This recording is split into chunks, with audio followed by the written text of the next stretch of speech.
it would be good to field some fairly basic points that cut across all the material of this afternoon, and also at the same time flag what you said about additional projects, because it strikes me that DAFNI, as it develops, is moving beyond the original ideas about infrastructure and so on into a whole variety of things. I think this afternoon we've seen quite a lot of different sorts of models being talked about, all of which require software and powerful software, some of which require very big data sets, others of which require very little data. They're more like computable thought experiments in some senses. So it seems to me that, and of course, having said that, that's modeling styles and approaches. There is this whole question of different sectors. As Brian said in his introduction to DAFNI, that DAFNI is extending to deal with different sectors, and inevitably those are raising different models in a sense, different kinds of models. So scale is very important. I mean, originally we're talking about national infrastructure, but of course many of the issues this afternoon have been at relatively small scale. I mean, Roman's sort of work was a smaller scale in this sense. The question that was asked from Colombia earlier on this afternoon really is much smaller scale. And that engages things like, well, there's an awful lot of work done over many years in urban operations research, which is all to do with, you know, the best ways that you collect waste and dispose of it, the best ways you actually deliver services to people in cities, but it's at a much smaller scale. It's at the scale of streets and things like that. And so these are the sorts of issues I think that that are inevitably going to confront DAFNI as researchers from different sort of domains really begin to think about using the platform in that sense, which is all good in many ways. I mean, but one has to anticipate and plan for it in some sense.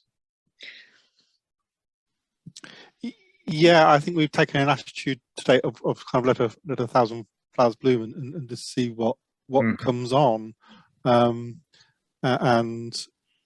you know, what people want to do. But I think you're quite right. As over time goes on, we need to be able to organise that a bit more systematically, and so people can find the bit they want more easily, find the related research. We've talked about sort of information management frameworks and ways of structuring the system rather more in the past. I think we haven't got to that stage yet, but I think we will be we'll be looking at that at some point in the future as a way of restructuring and making it something that's easier to navigate around and easier to combine things together in the future. It's a very much an open question about how we go about doing that, though, because I think there's still a lot of work to be done.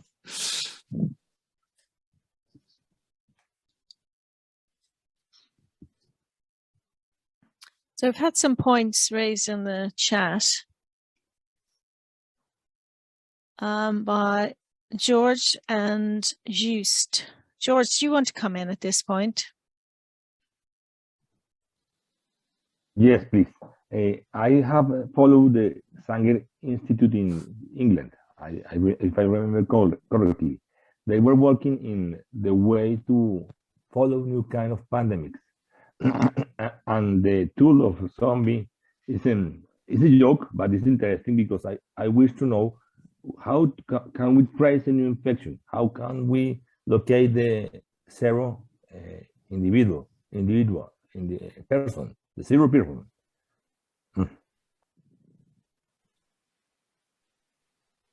So how can we apply a tool like that to actual real pandemic situations is what I've heard from that question. Is that correct? Yes, Marion. Well, on our, I mean, I'm a member of the Royal Society's RAMP, which is Rapid Assistance of Pandemic Modelling, basically. There's a committee at the Royal Society which deals with models other than the epidemiological models per se. We're not talking about the Ferguson models from Imperial or anything like that. We're talking about more broader things.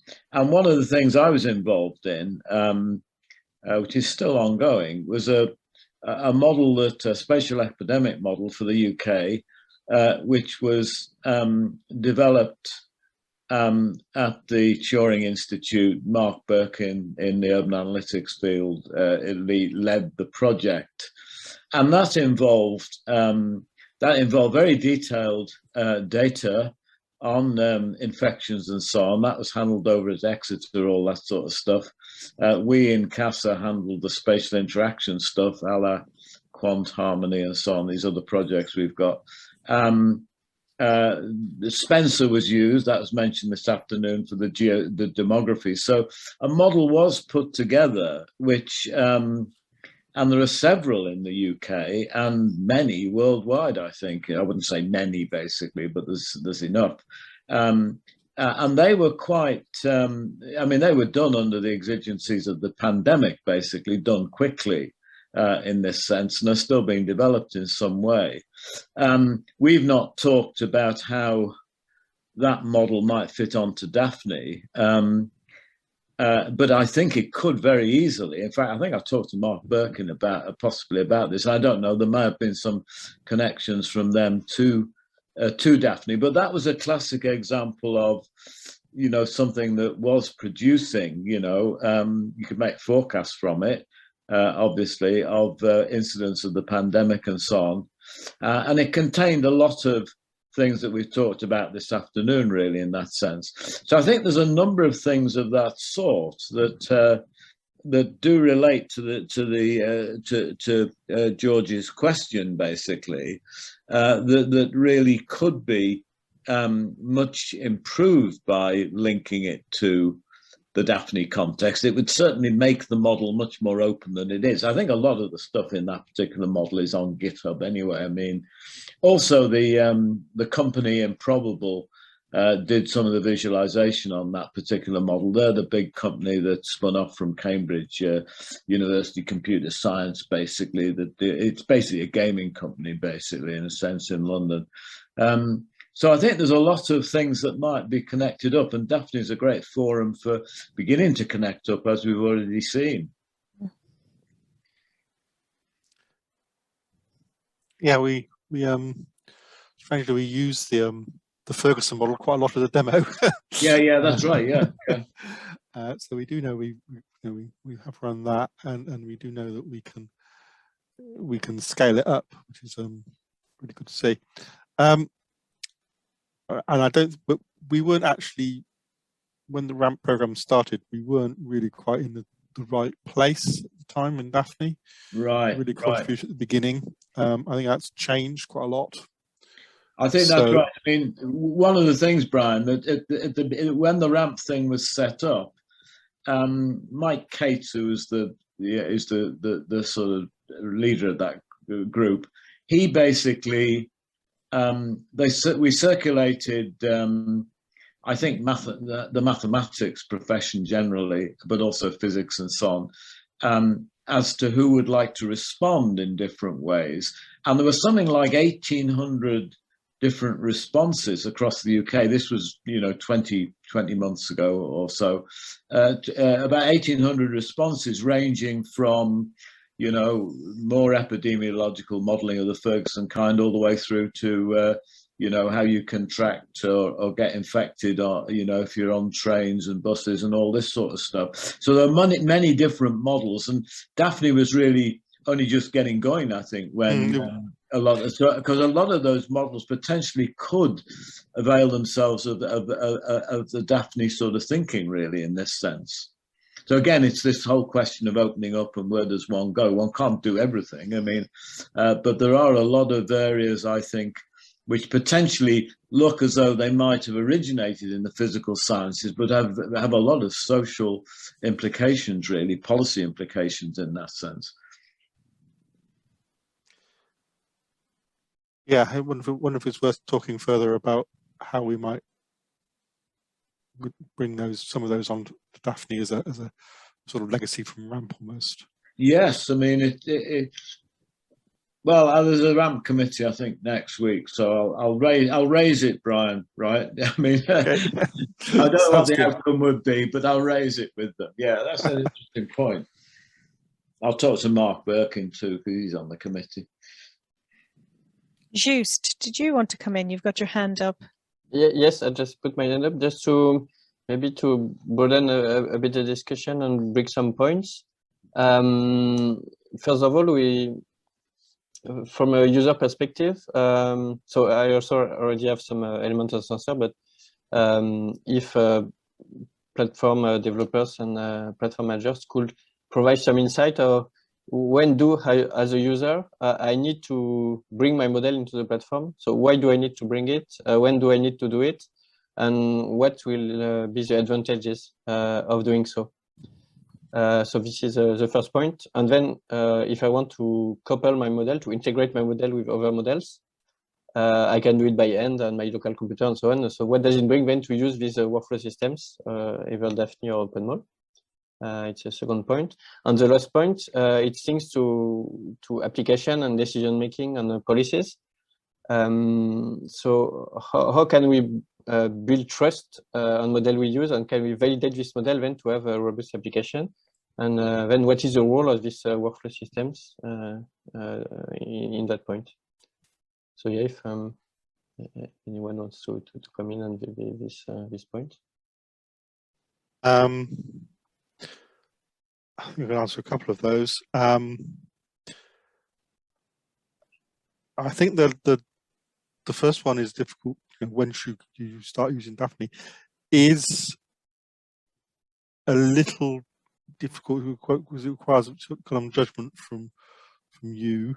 I would say that DAFNI, one thing it isn't really a kind of a raw development platform. So if you're in very early stages, you're probably best doing stuff locally.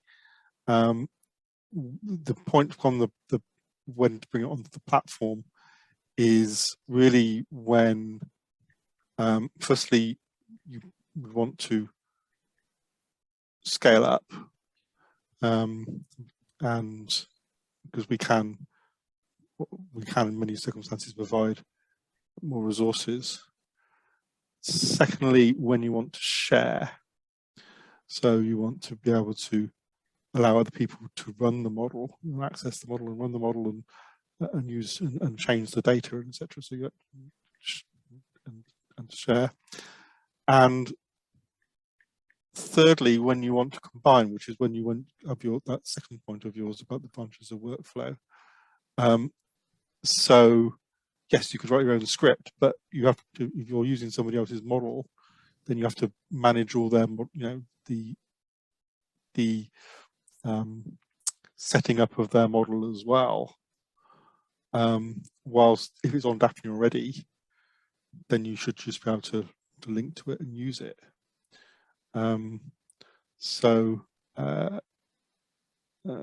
The advantages of being able to reuse other people's work, I think are quite strong in a relatively easy way. Now it's not immediately straightforward. It's not exactly completely plug and away. You have to set things up, but it should make things quite a lot easier. So, I don't know if that answers your question, but what was the third point again? Sorry. So the first point was so maybe it's more for the OpenMOLE side because there's not this method on DAFNI, but how can you build enough trust in your model, and how can you validate it then to be able to apply it to decision making and policies? That's a question for me, just. Yeah, or anyone, but for DAFNI. You have also some insight on this, I think. Yeah.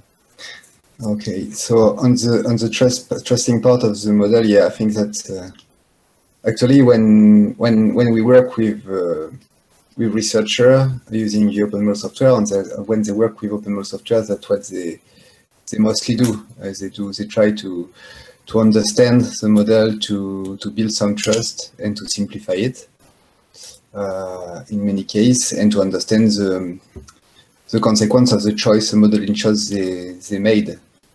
So for me, like, but you already know that you have like some external validation when you try to imply external data to make sure that your model is able to reproduce the data.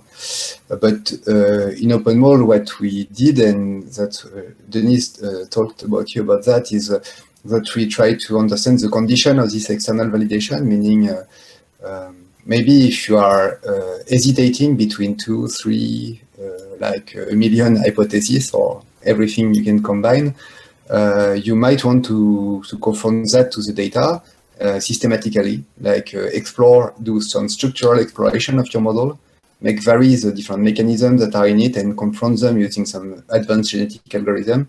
And so you would have two objectives in your optimization methods, is that you would try to minimize the complexity, because maybe you want to have some simple model, or we can say to maximize the explainability of your model. That could be like another way of framing it, and to make the model like fit some to really fit precisely the data. So you would have at the end, hopefully, you would have like a Pareto front of model in which you have modules which are really simple and able to reproduce really the data at a really coarse level, and models which are more complex or a bit harder to explain, but which add some more or make the model able to reproduce some detailed thing. And from an internal point, if you want to do some internal validation, you have like mostly sensitivity analysis, where you're trying to understand like if a mechanism is needed to produce some dynamics, how the mechanism interact in order to modify the inputs, the outputs, and so on. And you can also do that. I don't want to talk too much. So, All right. So OpenMOLE provides the validity on the one hand and the sensitivity analysis on the other hand. Yeah, I would say that. Yeah, so the first part, in the first part that just talk is about trusting the model. Yes, that's basically how we can describe it. And the other part I showed in the presentation that it's another, you can use almost the same method but not exactly in the same way, is to make decision making. Like once you trust your model, you might also want to use the same methods or other method, or the same method, but don't analyze the result exactly in the same way, or don't frame the question exactly in the same way in order to do decision making. Okay. I think from a DAFNI point of view, it's one of the things we're very interested in working with, with OpenMOLE to add, because it's not something we don't have sort of as native, if you like, those validation things. So we are talking with somebody at the moment who might be interested in setting up a project with us in the future, which we'll look at some of the more validation criteria and certification against particular quality standards, which could be an interesting thing to to work out how DAFNI can contribute to such efforts.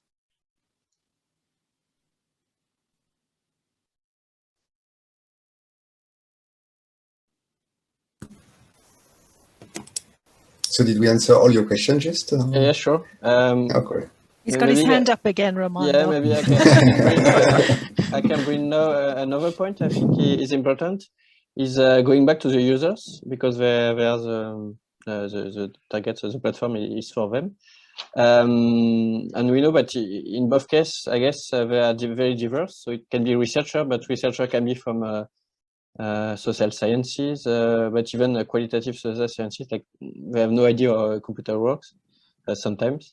And on the other hand, you can have a physicist, a computational physicist, or even a computer scientist which develop himself his own software and so on. So you've got this broad spectrum of users. And then you've also a spectrum in terms of roles. So you've got a researcher, you've got companies, you've got governments, you've got yeah, maybe other. So how I mean, maybe it's a very broad, but how can you address the needs of diverse communities? And maybe a more specific point, what is the balance between software usability? So how is it easy to use for someone who doesn't do computer science? And then the other side of the balance is the empowerment. So what does the software allows you to do without any knowledge? For example, in the DAFNI case, you still need to be able to Dockerize. It's easy, but you still need to be to do it. On the OpenMOLE side, you need to be able to write some script. So there is still an entry price, but it's simplified a lot for access to HPC, for workflow building, and so on. So what is this balance between usability and empowerment? Shall I go first? Yeah, it's a really interesting question, something we wrestled with constantly. And I think you have to distinguish, from our case, between somebody who wants to introduce a new model or new work, well, certainly a new model. You say, yes, you need to Dockerize, which is not, very not, it's not non-trivial. It's a developer task. So we have to distinguish between someone who has developer skills, who's actually producing a model, writing a model, and we might say we'll reasonably expect that amongst the software engineering skills they might reasonably understand is how to Dockerize, how to containerize systems. I mean, the trade-off there is if we didn't provide that Docker, we just provided a sort of native virtual machine interface, people would have to deal with lots of scripting and configuration and versions and everything to do it. So that they would have to deal with similar issues, but somewhere else. And so distinguishing those people who are model builders from other people who would be users of models, those who'd execute them, so would run the zombie attack software to see what the result would be with a particular set of parameters or particular data. And what we're trying to do is make, in a quite a generic way, and that's actually quite hard in its own right, make that execution for somebody who who doesn't need to know how to containerize, or doesn't know how to deal with configuration options, accessible to them by providing a workflow, providing some parameters they can set, and then allow them to execute it. And that talking to people who do this sort of thing, sort of on studies for government and things, that is kind of, we might call a consultant role. They're maybe more domain experts, but familiar enough with the scenarios that they can set up their own scenarios. And we think that what we have would work for them. There's a third community which are much harder to deal with generically, which are those who want to basically use a web interface to connect, a specialized web interface to explore a data set or something. That's very hard to do generically, and kind of wrestle with that because it's something that people want to see. And we have a few ideas about how we might go ahead and do that. But to provide a generic interface for that kind of thing on a platform, or a high forward platform is quite hard. So it's still something we're wrestling with.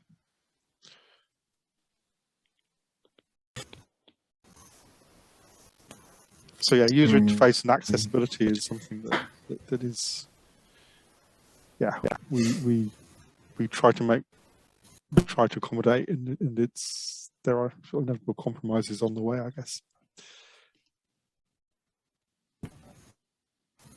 Yeah, for me, I think the question is really well framed. Actually, as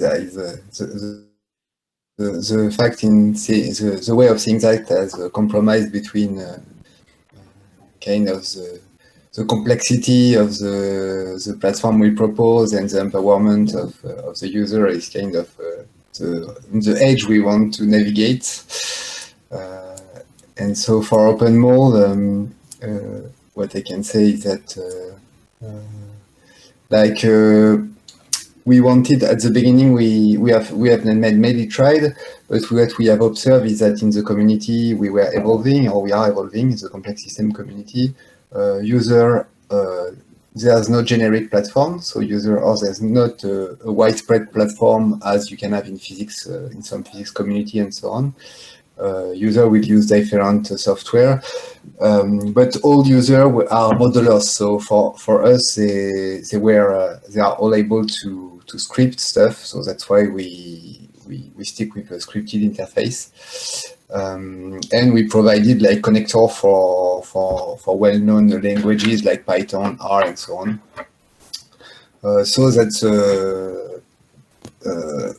So that's why we didn't go with a graphical user interface. We tried at some point, but it was too much work, and we wanted to focus on developing the platform. And we settled our mind by saying that okay, people which are using OpenMOLE are modelers, so they should be not too much afraid by some scripting. We just have to find the right level of scripting in order for them to use concept and to articulate concept which can be familiar to them, not too close from computer sciences, and really in the vocabulary or in the conceptual domain of modeling.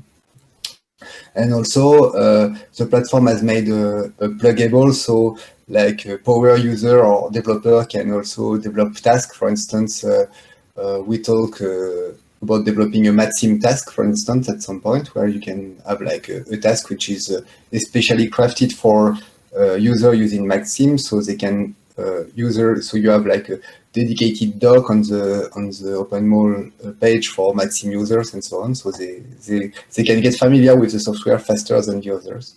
And I think, and the last part is like is using OpenMOLE really as a REST platform in backend. So some communities, like some biologists, have already developed some platform which are the concept which are handled in this platform is about microscopy and image processing and so on, and it's using OpenMOLE on the backend, but none of the users see any task, any workflow, any exploring methods and so on. It just translated on the fly for the user and delegated in the backend to OpenMOLE, but the user never sees OpenMOLE. And I think it's a great way, but it requires a bit more work to do that.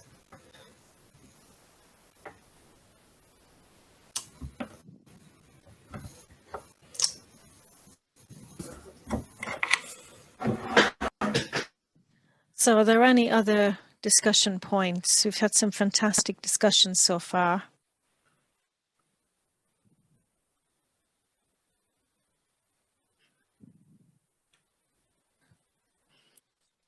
Just? Yeah, I think from my viewpoint, we discussed all the points we wanted to. Okay. If anyone have points to make. But yeah, we don't seem to have any more questions. Have we reached the end then, do you think? Yeah. Okay. We can wrap it. So I suppose I would love to thank all of the speakers today. There's been some valuable, really valuable input. And thank you to all of those who attended and raised questions and made the discussion so valuable at the end. So thank you again. I mean, as I said, we are recording the event and we would love to share the outputs of the event, because we had obviously some people who booked today that haven't managed to go. So the great thing is we can share this information with everyone and our website. So hopefully we'll get quite a lot of people listening into the videos. So I suppose I just want to share with you, because if you'd like to learn more, or if you would like to get in touch with us, I just want to share with you contact details. Hopefully you can see my screen now. And very, very much welcoming further conversations. Rocio shared a link with our application process for DAFNI. We welcome researchers coming on board with the platform. If you would like to email me, very much happy to have a chat with you. Brian as well, it'd be delighted, I'm sure, Brian, to hear from people. So is there anything, Mike and Brian, you'd like to say to finish off?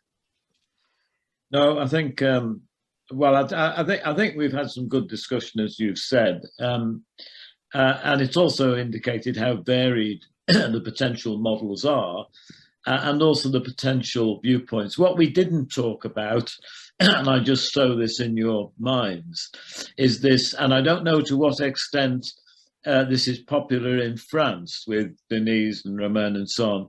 Juice will know about it. The whole question of digital twins is very much up in the air with respect to modelling at the present time, certainly in the UK, to an extent in the US too, but I don't know about other places. It's full of conundrums about what a twin is and whether you can have more than one twin and what it means and so on, and is it the same as the real thing? And that's something that DAFNI have talked about, but lots of other people too. And it's about this notion of having, you know, many models of the same thing, or models close to the real thing and interacting with the real thing. And that's a debate, I think, that sort of is a perennial debate that sort of can go on and on. But I know that a variety of people in the DAFNI constituency at this point, you know, are exercised by thinking about that, and in other forums too, really. So this is more to do with the philosophy, if you like, of modelling in some sense, and how we model and what we model and all that kind of thing. But it is very relevant to this whole question about if you've got a model and you run it under lots and lots of different parameters. Roman's example of the I can't remember what you called it, Roman, but where the agents were bumping into each other and eating up food and so on, and or whatever, and the parameter set, which was quite large but manageable, but yet would lead to hundreds and hundreds, millions and millions of different alternatives. And each one of these might be a different model, right? In some sense. So I think all of that debate is something that is being embraced by DAFNI. Yes, thank you, Mike. Yes, that's certainly one of the things we are, you know, beginning to explore. I think it's quite a long way for us, a long way to go yet. That, but certainly something we want to do over the next couple of years. Yeah, I haven't got a lot more to add. Just like to thank everybody. We are, you know, we had a really interesting conversation with the OpenMOLE developers last week, and I think we'll be continuing to have that conversation. And yeah, and say, yeah, if you want to get in touch with us about finding out more about DAFNI, please do. And thank you very much to Just and Mike and Marion for organising this today.